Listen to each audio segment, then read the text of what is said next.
भागवत महापुराण की जय। कृष्ण कन्हैया लाल की जय।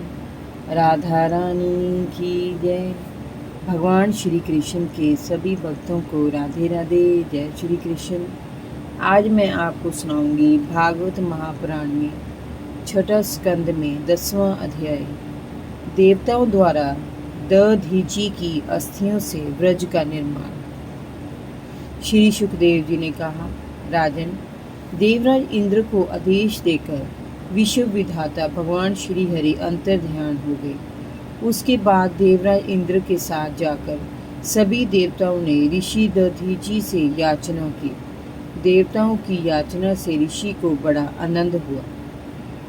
दधीचि ने कहा, ए देवगण, प्रत्येक जीव को अपना शरीर अत्यंत प्रिय होता है। सभी जीव जगत में जीवित रहना चाहते हैं।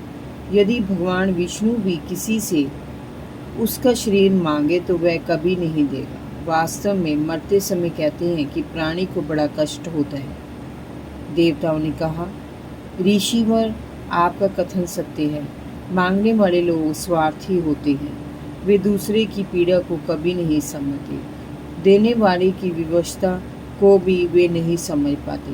परंतु लोग कल्याण के लिए महात्मा लोग अपना जीवन बलिदान करने में विलंब नहीं करते।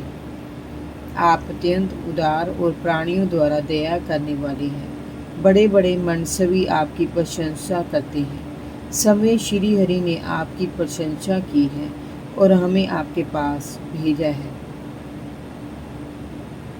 आप हमारी विपत्ति को समझकर हमारी याचना पूरी कीजिए।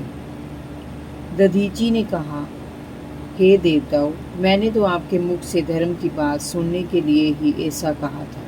मुझे अपने इस शरीर से कोई मोह नहीं है। ये मुझे एक दिन छोड़ ही जाने वाला है। मैं इसे अभी छोड़ देता हूँ। लोक कल्याण के लिए इससे उत्तम कार्य और कौन सा हो सकता है। ये शरीर तो मरण धर्मा है। यदि ये अपने द्वारा किसी दूसरे का भला करता है तो ये यश का ही भागी होता है।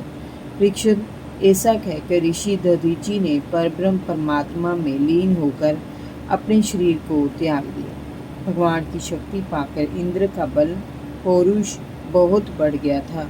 अब इंद्र के कहने पर विश्वकर्मा ने दधीचि ऋषि के शरीर से हड्डियां निकालकर उनसे व्रज का निर्माण किया। उस व्रज को लेकर वे ऐरावत हाथी पर सवार हो गए। उनके साथ साथ सभी देवता भी तैयार हो गए।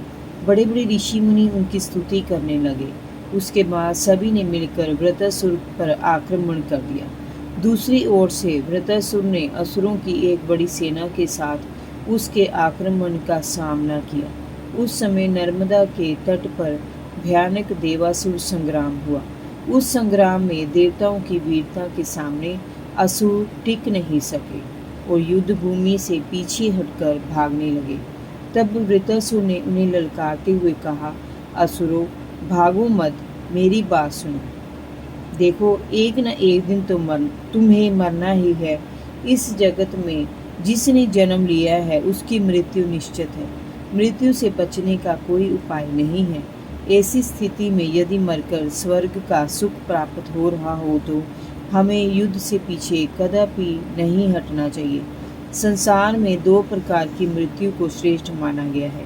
एक तो योगी पुरुष अपने प्राणों को वश में करके ब्रह्म चिंतन में शरीर त्याग करता है और दूसरे युद्ध भूमि में लड़कर वीर गति को प्राप्त करता है। इसीलिए यहाँ से पीठ दिखाकर भागना ठीक नहीं है। जय जय श्री राधे। भागवत महापुराण की जय। कृष्ण कन्हैया लाल की जय। राधा रानी की जय। भगवान श्री कृष्ण के सभी भक्तों को राधे राधे, जय श्री कृष्ण।